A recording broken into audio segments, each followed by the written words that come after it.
jaga kolektabilitas masing-masing gitu ya.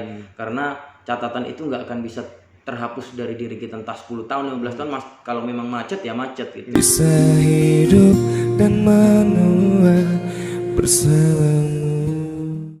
Halo, ketemu lagi nih di channelnya Sandro Family. Hari ini kita sama bosnya kredit MTF yang pegang kredit untuk Region 9 di Sulawesi, Ambon sama Papua. Hari ini kita bakalan ngobrol nih gimana sih cara pengajuan kredit yang paling oke nih di MTF agar supaya bisa cepat di-approve dan langsung keluar nih persetujuannya untuk pengambilan unit mobil. Mungkin perkenalan diri dulu Pak Adi, silakan. Terima kasih Pak Dugi, sebuah kehormatan bisa hadir di YouTube Sandro Family ya, Sandro Family. Oke. Jadi mau saya jelaskan aja secara singkat. Mungkin perkenalan dulu ya. Nama saya Muhammad Adi Iswanto, biasa dipanggil Adi.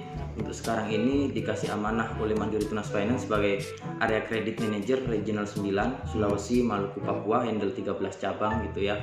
Oke, untuk mungkin tips and trick atau apa aja sih yang dibutuhkan kredit lewat MTF gitu ya. Sebenarnya secara umum, secara general, kami dan leasing lain juga mungkin punya standar yang hampir mirip ya untuk persetujuan kredit gitu. Yang pertama data identitas gitu. Identitas apa sih? KTP pastinya. KTP, terus habis itu NPWP, kemudian rekening 3 bulan terakhir ya dicetak, habis itu KK, kemudian bukti usaha jika wira swasta, bisa situs SIUP, SKU gitulah. Kemudian habis itu slip gaji atau surat keterangan penghasilan, atau bisa juga rekening payroll yang gajinya tercermin di rekening. Cukup itu aja, as simple as that gitu ya. Simpelnya begitu Pak ya. Iya. Sebenarnya sih nggak standar lah Pak ya, Standar, di mana aja pengajuan kredit sebenarnya ya bukti rumah, bukti diri, bukti penghasilan, kemudian bukti tempat tinggal ya, itu standarnya sih Pak ya. Tapi kan di beberapa daerah juga banyak yang bukti rumahnya nggak tertera nih Pak. Seperti contohnya di Papua ini banyak kita pakainya bukti kepemilikan dari adat atau dari yang pemangku keadatan lah seperti itu. Jadi kadang mereka memang memiliki rumah tapi PBB-nya nggak ada nih Pak, nggak ada sertifikat. Itu gimana Pak ya? Oke, jadi kalau menurut saya data kayak begitu itu nomor 2 ya. Yang terpenting adalah survei lingkungan yang dilakukan oleh SO. Jadi ketika survei lingkungan di tetangga atau daerah situ dan memang benar dia tinggal di situ dan udah lama di situ ya udah gitu kan. Yang penting seenggaknya ada data-data yang memang harus dilampirkan. Kalau memang data PBB, sertifikat akta jual beli tidak ada, bisa juga ya kemungkinan terburuknya mungkin rekening listrik, Rekening listrik itu aja sih. Tokennya Pak ya, atas nama yang bersangkutan. Betul, gitu Pak. Gitu kalau misalnya surat dari pemangku adat atau kepala adatnya gimana itu Pak? Bisa dipakai? Bisa Pak ya. Jadi yang penting sih sebenarnya bagaimana kawan-kawan marketingnya waktu surveinya Pak ya, bisa memastikan bahwa rumah tersebut memang benar rumah yang pengajuan kredit Pak ya. Oke. Kemudian untuk rekening gaji nih Pak, tadi kan yang tertera di gaji yang ada tertera di rekening. Apabila gajinya tidak tertera di rekening itu bagaimana Pak? Atau misal gini nih, dia sudah tertera di rekening, apa cukup rekeningnya aja atau harus ada lagi tambahan Pak, seperti SK kerja atau bukti slip gaji gitu Pak? Jadi kalau saya bilang ya, kalau sudah tercermin, kalau kita minta data lainnya terlalu mubazir sih. Mubazir ya Pak ya. Kalau memang sudah tercermin ya sudah. Sudah berarti cukup di rekeningnya. Kalau memang payroll terlihat tiap bulan masuk angkanya, kita bisa jadikan itu Pak ya.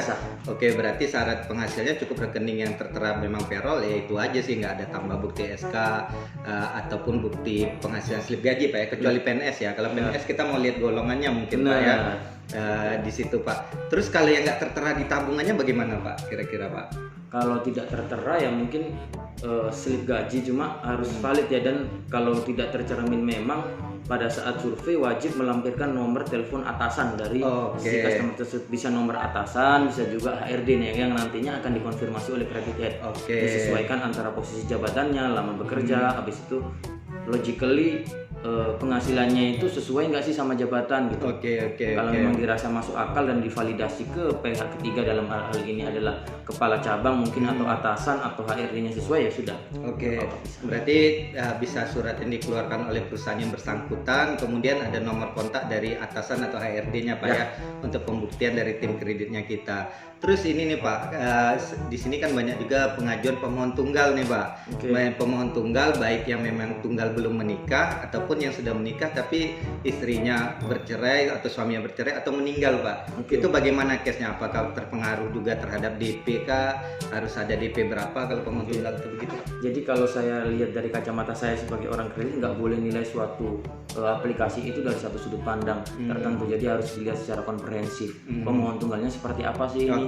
Usahanya seperti apa sih gitu kan? Fixed income dalam hal ini karyawannya sebagai apa gitu kan? Itu harus jadi sebuah nilai plus dibandingin dengan kita hanya berpacu pada dia pemohon tunggal atau enggak. Contoh pemohon tunggal tapi dia kerja di BUMN, gajinya tercermin, DSR-nya masuk, why not gitu ya? Jadi selagi data-data pendukung lainnya bagus, kita nggak ada batasan DP sebenarnya. Oh, berarti tidak pengaruhi DP Pak ya. Yang lebih pentingnya kita lihat kapasitas, karakternya bagaimana. Apabila memang tercermin dia layak untuk dibiayain kredit, ya dibiayai Pak ya, sesuai standar pendapatan dia gitu loh Pak ya. Kemudian apa sih yang kira-kira yang paling berpengaruh untuk menentukan orang di approve atau di reject nih Pak? Oke, kalau saya nomor satu karakter dilihat dari slip kolektabilitasnya. Jadi ini ya, jadi yang rencana mau kredit gitu ya, diusahakan untuk catatan di perbankan atau di pembiayaannya bagus, karena itu akan berpengaruh besar terhadap nanti dia akan di ACC atau enggak gitu. Yang pertama kolektabilitas, jangan sampai lewat hari ataupun lewat bulan gitu, karena kalau semakin tinggi kita OD-nya ya semakin susah kita bakal akuisisi gitu. Kalau berarti itu mempengaruhi nanti bagaimana kita memberikan dia DP berapa, mau di approve atau tidak Pak ya. Jadi slip itu yang paling berpengaruh Pak ya. Gitu. Baru kemudian setelah itu apa Pak ya? Habis itu dari karakter, habis itu kita ke kapasitas. Kapasitasnya seperti apa, dilihat dari usahanya sebesar apa atau pekerjaannya sebagus apa gitu, yang tercermin di rekening, baik itu omset kalau wira swasta ataupun fixed income kalau dia karyawan gitu. Jadi kita pacuannya ke rekening yang pertama gitu. Kalau semisal memang di rekeningnya nggak tercermin, contoh yang jauh dari perkotaan gitu kan, apalagi kita di wilayah timur gitu kan, biasanya rata-rata orang-orang kaya di sana mungkin nggak bankable gitu ya. Yang lokasinya nggak di rekening, bisa lewat nota-nota, bond, invoice. Dilihat dari skala usahanya, foto survei kan kelihatan tuh. Jadi stok barang juga bisa. Kemudian dilihat juga dari aset-asetnya juga bisa. Jadi menilai bahwa orang itu berkapasitas atau tidak bukan sekedar di rekeningannya yang banyak nih teman-teman. Jadi kita lihat juga asetnya bagaimana, terus usahanya yang berjalan seperti apa, stok barang usahanya Pak ya. Jadi banyak hal cara kita menampilkan bahwa memang saat kita bilang nih pendapatannya per bulan 20 juta. Nah, yang orang yang mendapat pendapatan 20 juta itu harusnya bagaimana sih?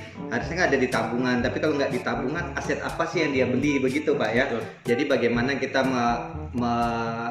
mencerminkan logika tentang pendapatan yang kita hitung tadi 20 juta, misalnya apa nih yang sudah dihasilkan dengan 20 juta. Nggak mungkin juga orang misalnya penghasilannya 10-20 juta tapi nggak ada tabungan, nggak punya aset Pak ya. Berarti dia tidak bisa memaintain keuangannya dengan baik Pak ya.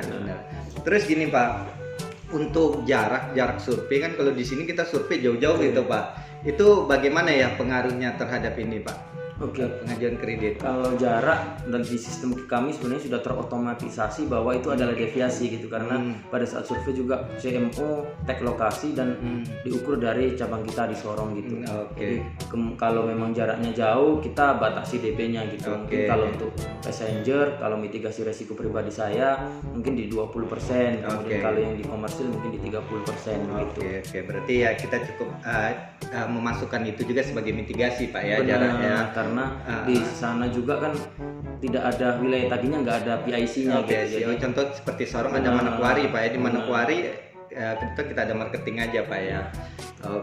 Terus untuk unit-unit nih Pak, sekarang apa sih yang paling paling menarik lah untuk dibiayain kredit Pak? Kalau dari segi portofolio ya yang paling aman yang pastinya adalah unit-unit passenger. Yang pertama unit passenger dalam arti kali ini mungkin yang cashbacknya sedikit gitu ya. Ingin unit fast moving gitu kan, LCGC yang fast moving gitu mungkin dari segi resiko mungkin lebih rendah, makanya kita berani untuk bikinkan DP yang lebih kecil dibanding standar yang ada gitu.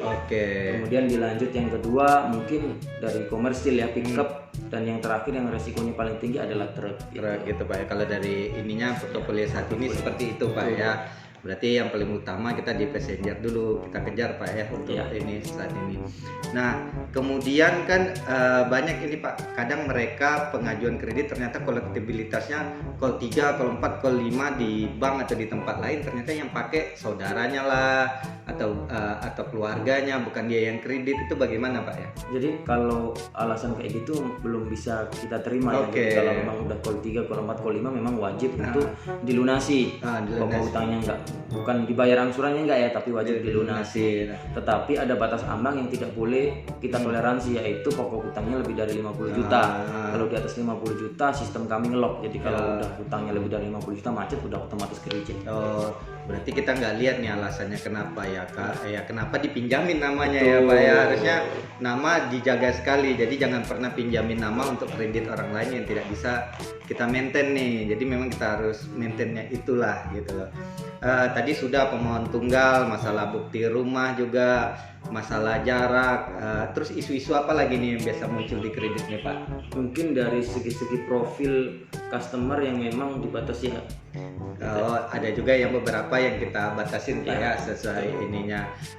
Tapi secara overall sebenarnya kredit pengajuan kredit kita nggak terlalu rumit-rumit lah Pak ya. Sangat-sangat fleksibel dan kami jamin juga proses kredit di MTF sangat-sangat cepat karena inputannya kita sudah tersentralisasi di pusat. Jadi ketika di input detik ini mungkin beberapa menit kemudian udah bisa terinput langsung di sistem ya. Berarti sebenarnya selama berkasnya lengkap, prosesnya mungkin 1 jam 2 jam udah bisa PO harusnya Pak ya. Benar. Apalagi kalau di sini juga kita udah pakai di Google Drive juga untuk data, jadi bisa dikirim di situ, saat survei bisa langsung dieksekusi sih by system. Kemudian isu-isu yang lain apa nih Pak, logika surveinya nih Pak. Kadang kan kawan-kawan banyak nih usahanya, contoh toko grosir nih, usahanya nempel di rumah atau tokonya nggak besar, tapi secara hitung-hitungan ini bisa sampai 10 juta, 15 juta pendapatan bersihnya. Itu bagaimana Pak yang menganalisanya Pak? Jadi itu tadi harus ada asas kewajaran sih, dilihat dari rukunya sebesar apa gitu kan. Kemudian juga kita wajib mencantumkan nama supplier, buyer atau bogirnya dia lah yang berhubungan dengan bisnisnya dia. Kita gali di situ, kita verifikasi bener nggak sih antara yang dilontarkan customer pada saat survei dengan kenyataan di lapangan, dan setelah diverifikasi ke pihak ketiga. Jadi semuanya memang harus sinkron gitu. Tidak bisa kita juga telan mentah-mentah apa yang dibicarakan sama customer gitu. Berarti kita masih juga harus berpikir data yang itu dengan kelogikannya Pak ya, bagaimana terus konfirmasi juga ke pihak ketiganya benar nggak seperti itu keadaannya Pak ya. Terus kan Bapak pegang ini nih, pegang daerah Sulawesi, Ambon sama Papua. Itu ada pengalaman-pengalaman yang ini nggak Pak, yang gimana ya istilahnya, yang benar-benar nyesek nih di kredit, atau salah analisa kah, atau ditipu secara analisa, atau bagaimana gitu? Enggak, kalau di Region 9 khususnya di wilayah timur sebenarnya saya yang anggapnya privilege ya. Kenapa? Karena saya bisa lihat nih dunia luar, dunia timur gitu. Bisa punya kesempatan ke Papua, itu sebuah kehormatan yang mungkin luar biasa, yang mungkin nggak saya dapatin kalau nggak kerja di MTF gitu. Mumpung masih di sini bisa dieksplor gitu. Seperti apa sih masyarakat di sini, seperti apa sih komoditas utama di sini, banyak sekali pengalaman. Mungkin sukanya lebih banyak lah dari sedikit dukanya. Kalau dukanya mungkin apa ya, mungkin pada saat closing aja kali ya, karena di teror aplikasi mungkin sampai tengah malam pun masih ditelepon gitu sih. Itu curhatnya area manajer Pak ya. Jadi udah nggak bisa lepas dari HP, dari laptop. Itu mungkin sedikit duka, tapi ya dinikmatin aja sih. Dinikmatin gitu. udah tugas Pak ya. Jadi tugas. kalau closing itu aplikasi pasti banyak, semua dealer juga ngejar PO Pak ya. Ya namanya kita kerja ya harus kasih servis yang terbaik ke teman-teman dealer. Iya. Karena juga profitnya ente dari ya banyak hal, terutama ya dari lending. Kalau lendingnya nggak tumbuh ya kita nggak bisa cari sumber profit yang baru Pak ya. Kemudian berarti selama Bapak menjadi area kredit, melihat potensi di wilayah timur cukup worth it lah Pak ya untuk ini. Sebenarnya kalau saya lihat masih bisa berkembang lah MTF, karena memang dari segi kompetitor juga jarang-jarang yang bisa buka sampai pelosok-pelosok begitu ya. Jadi itu sebuah strength point lah untuk kita, bagaimana kita manfaatkan opportunity ini di wilayah timur gitu, karena secara kompetitor nggak banyak, marketnya juga masih bisa digali gitu ya, dan masih memang di wilayah timur nanti bakalan sangat berkembang gitu, karena dari segi infrastruktur pun sudah gila-gilaan kemajuannya gitu. Iya, karena semakin banyak pembangun infrastruktur, makin banyak potensi untuk ini Pak Pak ya, pengambilan Ya, unit ya Pak ya, benar. terutama unit komersial, tapi yang partai-partai besar mungkin yang jelas Benar. juga perusahaannya Pak ya. Nah kalau untuk pengajuan perusahaan itu yang paling penting apa sih Pak? Misal satu perusahaan ingin mengambil dalam jumlah banyak gitu loh Pak. Oke, kalau jumlah banyak biasanya limitnya di atas 2,5 M ya kita Ya. bilang. Jadi yang paling penting sih laporan keuangan ya. Laporan karena keuangan Pak ya. kita sudah punya tools gitu ya, menghitung RPC namanya, repayment capacity. Jadi kita lihat labanya berapa, utangnya dia dibandingin aset berapa, namanya DER gitu kan, debt equity ratio, kemudian ada namanya current ratio, itu aktiva lancar dia dibagi total kewajibannya. Jadi di situ tercermin semua. Semakin perusahaan itu semakin bonafit itu biasanya laporan keuangan audited gitu ya, dari akuntan publik langsung gitu. Jadi ketika analisa juga sudah kelihatan semua berapa sih sebenarnya plafon yang bisa kita kasih gitu. Iya, Bisa jadi memang besar sekali, bisa kita kasih plafon di atas 5 miliar juga bisa. Mungkin aja Pak ya. Gitu, yang penting dari segi laporan keuangan analisanya perusahaannya oke gitu. Lagian juga kalau udah perusahaan besar pengajuan sampai MM-an nggak mungkin nggak ada laporan keuangannya Pak Ya, ya. betul. Gitu. Terus kalau standar laporan keuangan itu berapa tahun sih Pak yang diminta biasanya? Jadi kalau untuk analisa? ini di 2021 ya berarti 2 tahun terakhir, di 2019 di 2020 gitu. Jadi 2 tahun terakhir. ini. yang di 2021-nya tetap dilampirin juga Pak? Kalau di 2021 biasanya kan ini belum selesai tahunnya. Kadangkala ada perusahaan yang bikin laporan keuangan tapi parsial, dalam arti mungkin finish sampai Juni di 2020 atau finish sampai September, itu bisa juga. Oh bisa juga Pak ya. Gitu. Tapi memang rata-rata belum sih. Belum Pak. Terus gini Pak, kalau untuk perusahaan misal dia ngajuin di tahun 2021 ini di bulan Oktober, tapi perusahaannya baru buka di awal Januari kemarin. Tapi kita tahu nih memang perusahaannya berjalan dengan baik selama berapa bulan ini, dan kita tahu kontrak kerjanya terhadap pihak ketiganya juga jelas, perputaran uangnya jelas, kontrak kerjanya juga secara resmi tertentu, itu bagaimana Pak? Jadi gini, biasanya kalau memang belum 1 tahun tetapi dia udah bagus, sudah settle usahanya, biasanya sebelumnya berbentuk badan usaha lain. Contohnya awalnya PT-nya memang berdiri di awal tahun gitu, tapi CV-nya udah lama, atau secara perorangan memang dia sudah lama. Tapi dibentuk PT-nya baru di tahun ini. Jadi memang harus digali itu. Nah, berarti kita cantumkan kapan dia buka CV atau usaha sebelum itu menjadi PT Pak ya. Benar. Jadi kita menghitung mulai usahanya itu dari saat itu. CV Bukan dari PT-nya, Iya. tapi di saat dia pengajuan PT kita hitungnya dari dia punya.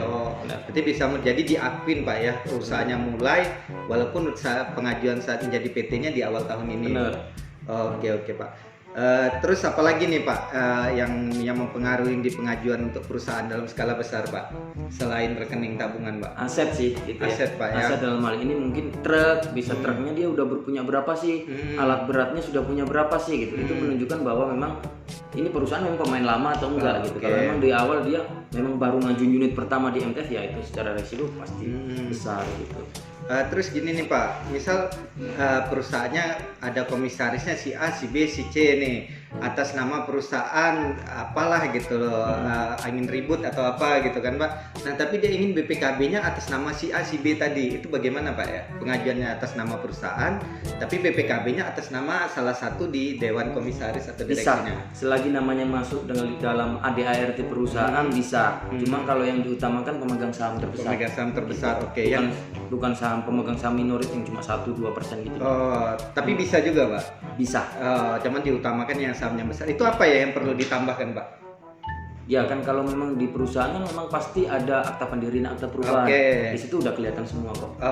Dan untuk istilahnya apakah butuh surat pelepasan hak dari yang lain, persetujuan yang lain untuk itu menjadi? Bisa. Jadi biasanya untuk ini seperti itu kasusnya istrinya sih, istri dari. Dari pihak istri dari Dewan Komisaris itu bisa juga ya Pak ya? Enggak maksud saya kalau pengurusnya yang jadi STNK BPKB harus ada persetujuan dari istrinya atau pasangannya. Kenapa? Takutnya memang pengajuan atas nama PT tapi nanti sewaktu-waktu hartanya diklaim gitu. Mobilnya nanti diklaim sama istrinya padahal itu atas nama PT sebenarnya. Berarti kalau yang ngajunya PT, BPKB-nya atas nama salah satu pengurusnya, itu pelepasan haknya dari istrinya yang atas nama BPKB, bukan atas nama PT Pak ya? Iya, jadi ada surat persetujuan juga dari persetujuan dari istrinya, dari pihak-pihak yang lain Pak, direksi yang lain. Direksi juga ada pelepasan hak.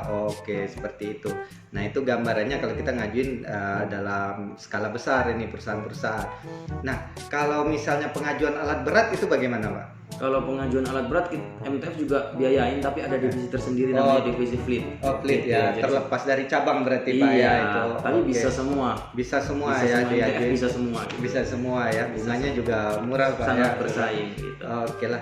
Terus ini Pak terakhir apa nih tip-tip untuk orang teman-teman di luar sana yang ingin mengajukan kredit nih, Pak? Oke, mungkin pesan yang paling pertama dari saya yang sudah saya bahas tadi, yang pertama jaga kolektabilitas masing-masing gitu ya, karena catatan itu nggak akan bisa terhapus dari diri kita entah 10 tahun 15 tahun kalau memang macet ya macet gitu. Oke. Jadi sayangi track record Anda, jagalah nama baik gitu ya. Jadi selagi masih ada uang, selagi masih ada rezeki gitu, bayarlah angsuran sesuai jatuh temponya gitu. Oke, itu Pak ya yang paling penting.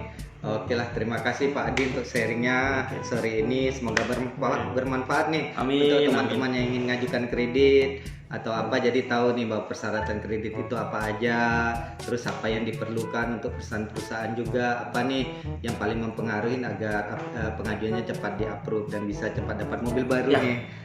Oke Pak, terima kasih Pak Adi atas Oke, waktunya. terima kasih semua. Bisa hidup dan menua bersamamu.